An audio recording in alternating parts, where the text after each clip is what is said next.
Hi, Jamie Guyland, Senior Instructor with the Raspberry Golf Academy at Royal Manchester Golf Links. Today I'm on our short game area and I want to talk about something that you probably don't think too much about when you're hitting a short game shot or a pitch shot, and that's the axis of the ball, the axis of tilt as the ball's spinning. So you got to remember there's only one kind of spin.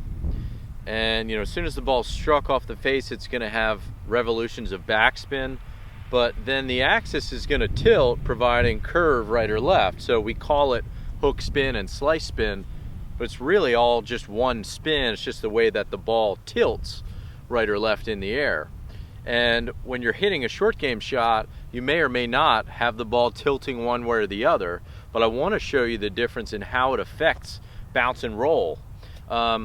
So, at times I'll hit shots where I'm intentionally trying to have a little bit of axis tilt one way or the other, hook spin or slice spin, but usually only in an extreme situation. Usually I'm trying to have fairly neutral spin.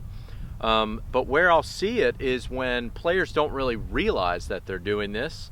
And usually it's hook spin that a player starts to get, and they're seeing the ball really tumble out and roll forward, and they're not understanding why. They're trying to figure out, why can't I stop this thing?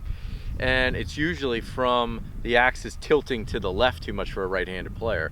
So let's look at that today. Let's see the difference between hook spin, slice spin, and neutral spin and what it does to the bounce and roll.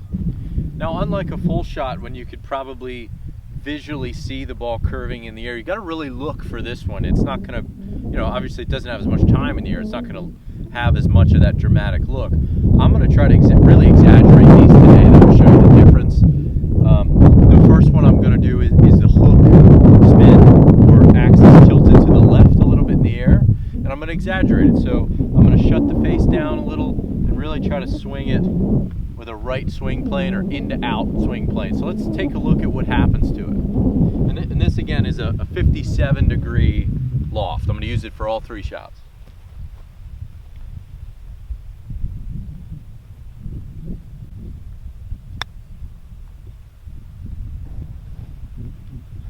So you see where that finished. That came out low, had a lot of roll, went past the hole.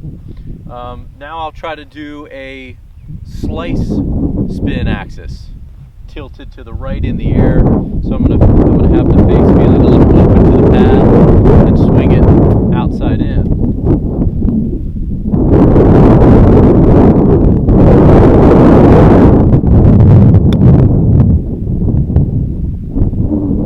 See, very little roll. It almost didn't roll. Let's do a neutral spin. I'm going to attempt to.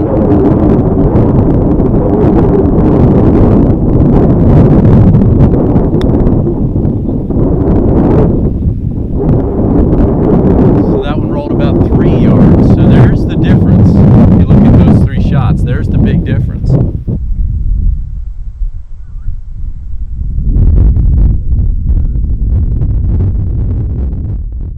So if you're a player that's identified that you may be adding this kind of spin on the ball, or the axis is tilting one way or the other, and you don't intend that, you may want to look at first, what's the direction you're swinging the club? So, if you set up and you put an alignment rod similar to the shaft plane, maybe just underneath the shaft plane, make some swings and kind of see, where does that go? If you're a big slice, hitting a lot of slices in your pitch shots, then put something out here above the shaft plane where you have to take it underneath. If you're starting to hook your pitch shots, put something a little lower than the shaft plane where you have to go over top.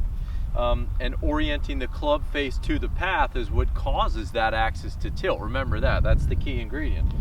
But affecting the direction that the club is moving is really going to change the axis once you get the club face oriented to the path correctly. So play with these a little bit in practice and start to observe if you have some tilt to the axis of the ball in the air and what it's doing to the bounce and roll. And sometimes you're going to use these on purpose. If I really want a ball to roll, Maybe I add a little bit of hook spin. If I really want it to stop, maybe I add some slice spin. But identify what your tendencies are and where your patterns are at the moment. And if you want to adjust it and use this as a shot intentionally, do it. Try that around the green. Thanks for watching, and we'll see you next time.